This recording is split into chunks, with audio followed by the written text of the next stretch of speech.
Asexualise, my asexual life. This is the place to be for education about asexuality, all things asexual, and I share my own asexual life journey in order to help you and yours. If you haven't already subscribed, what are you waiting for? Hit the subscribe button right here, right now. Please hit that bell icon so you get notified of every time I go live like now or post a new video. So yes, I'm in different surroundings. I'm actually at my parents' at the moment. I'm here until Thursday, as far as I know. So yeah, you're seeing different scenery at the moment, and it was going to be like this for the next few days. So yes, what am I talking about when it comes to asexual dating? You need to trust your intuition and inner voice.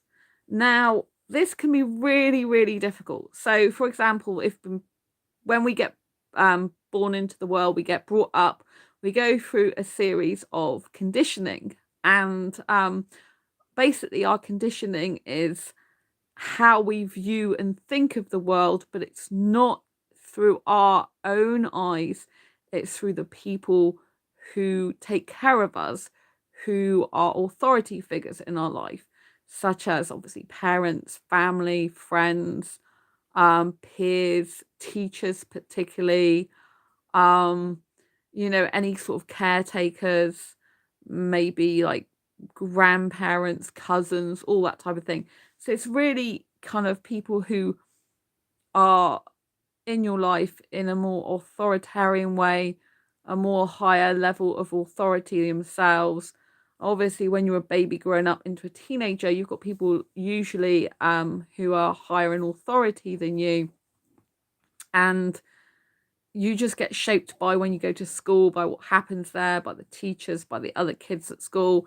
And so you kind of get conditioned into thinking and feeling what other people think and feel, but it's not really your own feelings and thoughts, it's someone else's.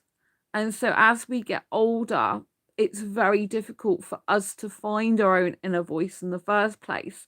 And it's even harder to trust that inner voice. So we've really got to do a lot of work to recondition ourselves into the version of us that we want to be, and to be able to trust ourselves, believe in ourselves, and know that we're going to make the right decisions for ourselves, because we're all individuals and all different. You can't live by someone else's conditioning forever and be happy, because sooner or later there's going to be something that crops up that you don't quite agree with or doesn't feel right, or you're going to be always having some sort of disconnect from yourself. You're never ever going to be able to see the true you. So what I'm asking you to do is to consciously become aware of your own inner voice and intuition. And so when you're doing dating, have you ever had that feeling that just something's not quite right? Something bad's about to happen. The person isn't feeling good about you like they used to. Things between you aren't what they used to be. Now, as I've got older in birth certificate age and with loads of more experience in my life, I'm able to intuitively know a lot of the time when a guy's going to break my heart. Like, I'm not saying there's not more guys that break my heart, but with certain guys, I really see it very clearly. And it's hard because these guys I might really like and have an emotional attachment to. And so it's hard to listen to my own inner voice. But that is what I've done with a guy I met on Facebook dating. I'm still talking to a few guys on Facebook dating, but there was a guy on Facebook dating I met. I actually just added him as a friend, basically. But it was obvious that he was potentially even said interested in a relationship in the future with me. But I just know from what he said that he wasn't going to be a good guy for me, and he was going to break my heart. Because I said about sex that I think he would need that in the future. And he said, oh, I'm never going to talk to you about sex, trust me. And the last guy who told me that, who was Indian, this guy was Indian as well, he grew romantic feelings for me. And he basically, in the end, said he would cheat on me. So although he could be in a relationship with me, he would cheat on me, which wouldn't be good. So therefore, we can't ever get into a relationship. That guy is still friends with me on Facebook, but we don't talk usually. So he just sees my updates. It's a little bit sad because I think he'll always have some feelings for me, but that's the way it is. And I'm glad he told me the truth that he will cheat, and it's because he cares about me that he's honest about that. Whereas this guy, I felt wasn't honest because I knew as soon as he said that he would likely cheat on me in the future. And not only that, his job is in health care, basically. It's like he wants to like work for the NHS, and I lead a very public life, doing this channel and doing, my work I do, book work I do, and I need a guy who's going to fit in with my lifestyle, and the guy needs someone who's going to fit in with his lifestyle. And I knew if if he wants to work in the NHS, he's going to want someone who's more normal than I am, someone who's like not leading a public life like I am, someone who is good for his career in that way, and not me. It's basically not me. I need a guy who can be by my side and support the work I do for Asexuals and not mind occasionally being on this channel. That's the type of guy I really need, a very strong guy for me. And, I told him all this basically, and that I need a strong guy for me and someone who won't cheat. And I think he needs a more normal girl who will fit in with this healthcare work. Like I am famous asexual YouTuber and author, but I told him I'm only going to get more famous, especially when my Asexual Guide to Sex book actually comes out, because I'm going to have to make myself more famous in order to get that book out there, you know what I mean? I'm not just going to make myself famous for the sake of being famous. That's not what I mean. But I've got to do a lot of getting out of my comfort zone to promote that book, a lot of stuff. And I've been like working my way up to it for ages. A couple of days ago, I spent a whole day working on my Asexual Guide to Sex book. I really want to get finished this month because it's 3 years this month since I started it. So I basically told him all this intuitively, and he said that I think I'm right, aren't I? He said, yes, you're right. And so I said, we think we should say goodbye. And he said, okay, bye. And I said, bye. And then I blocked him on Facebook, and he deactivated our messages on Facebook dating, which blocks me, so we basically mutually agreed to just block access to each other. And that stops any hurt or pain because I knew intuitively that he was going to break my heart. I knew I could get strong feelings from him. I already had some feelings come up for him.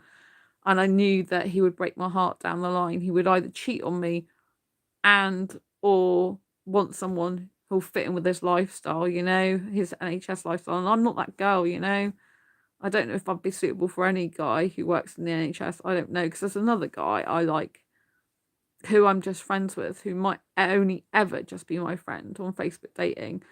And he's interested in healthcare stuff as well. So, but he's a bit more like, I feel he's a bit more less reserved. I don't know. I feel he's a bit more laid back like that.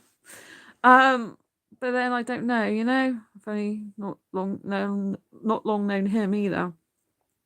So yeah, I just wanted to tell you, like, to trust your inner voice and intuition, because my intuition was screaming so badly that I was getting upset, actually in tears with this guy who I've barely known, because I knew he broke my heart, and I can feel the emotions as if it was already going to happen or happening. And so I had to stop it. And so I had to tell him all this. And this happened all basically within 24 hours. And so, rather than like ignore my feelings of intuition, I just went with it this time. And that required a lot of courage from me, because if I have any feelings for any guy, it's really difficult to be able to let them go. But I have to as quick as possible. And so I'm glad I trust my instincts and intuition, because when we first started the conversation today, when I joined the conversation, I should say, because he'd messaged me before, I told him my feelings. He's like, oh, you can blindly trust me. Like, why would you blindly trust anyone? But then when I started to reveal all the other stuff, he just said okay and agreed to it, So I was right, basically. I know I'm right. And so it comes with years of experience, but it's harder when you have been conditioned from a young age to believe what other people believe, to trust your own judgment, to trust your own instincts, to trust your own inner voice and intuition. So it requires you to spend a lot of time on your own and reflect a lot and listen to your own voice and close your eyes and just listen to yourself and just really take in the information that your own brain and nervous system is giving you. Because if your nervous system is feeling nervous about being around a guy, if it's picking up on something, it's usually for a reason, even if you can't see it. And it means that you need to trust that intuition, you need to trust that guiding force, and you need to trust that it will bring about happiness in the end, because we'll get rid of all the people that are not suitable for you. I was basically screaming and upset and crying. Screaming inside, not physically screaming. I don't usually do that these days.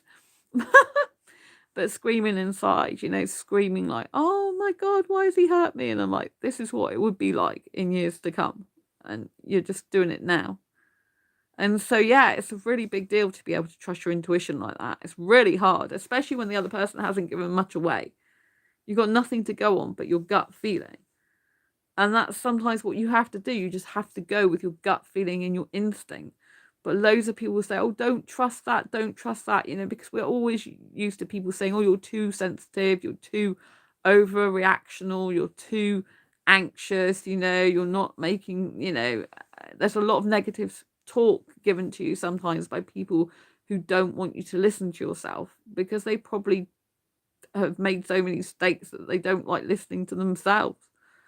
And so they're trying to say, oh, if they listen to themselves, they're worried that they'll make the wrong decisions, so they're worried you will. But the only way you're going to make right decisions for yourself is by trusting your inner intuition and instincts more and more and more. And it becomes then a practice.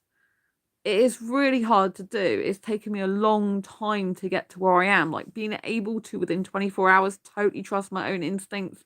And even though the person's not told me any of this, I've basically just got to go with it, because it's like this inside. It's like, oh my God, I'm so anxious. This person's making me really upset already, you know, and I know, sorry, and I know I've got to let them go, and this is what it's going to be like in years to come, and it's just horrible. And it gets me upset and crying. I'm like, this person you can't be near because they're upsetting you. And so you have to go, this person's not good for you. I'm not saying they're not a good person. I think they are a good person overall. I don't think there's anything bad about them in general. I just know for me they're no good, you know, because I know they would break my heart. And so it's better for us to part ways now, quicker. And this is what you want. You need to trust your own intuition, because there's such a short space and time we're here on planet Earth. And if we pursue the wrong people, or we still have the wrong people in our lives, then the right ones won't come in it. I know if I have the wrong guy in my life and I have feelings for him and I keep connection with him, it doesn't leave any space for the right guy to come in to notice me. So it's much better to be single and wait for the right person to come into your life than be with someone who's not going to be good for you long term. I hope you found this video useful, helpful, and insightful. If you have, please give it a thumbs up. Love to know what you think. Don't forget to pop a comment down below and subscribe if you haven't already, and hit that bell icon so you get notified of every time I go live like now. I'll post a new video. Lots of love. Take care and see you soon. Thanks for watching.